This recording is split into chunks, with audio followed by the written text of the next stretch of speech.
अतीक अशरफ के पोस्टमार्टम के बाद उनकी लाश को बेटे असद के बगल में दफनाया जाएगा, जिसके लिए उनके आबाई कब्रिस्तान में हलचल बढ़ने लगी है।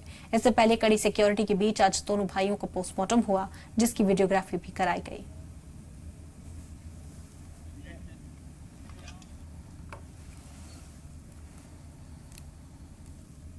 आज ये सुबह 9 बजे से लग्गा लगा हुआ है।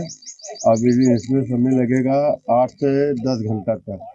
धूप बहुत तेज है, देख लीजिए धूप में हम लोग कवर कर रहे हैं, थोड़ा थोड़ा खोद रहे बैठ रहेंगे। और उनसे जो मोहल्ले के थे उनसे बोला कि एक टेंट लगवा दीजिए। तो अभी तक हम लोगों के पास ये अतीक संसद की है, ये अशरफ की है।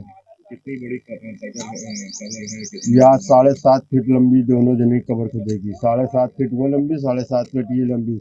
ये 3 फीट चौड़ी रहेगी, वो 4 फीट चौड़ी रहेगी। अच्छा, किसी ने आपसे संपर्क किया था खोदने के लिए, क्या कुछ करना था? मोहल्ले के लोग आए थे, उनके परिवार का कोई नहीं था। तो ये वही कब्रिस्तान है जहां पर असद को दफनाया गया था, सुपुर्द खाक किया गया था, और उसी के बगल में अब अतीक और अशरफ की कब्र खोदने का काम हो रहा है।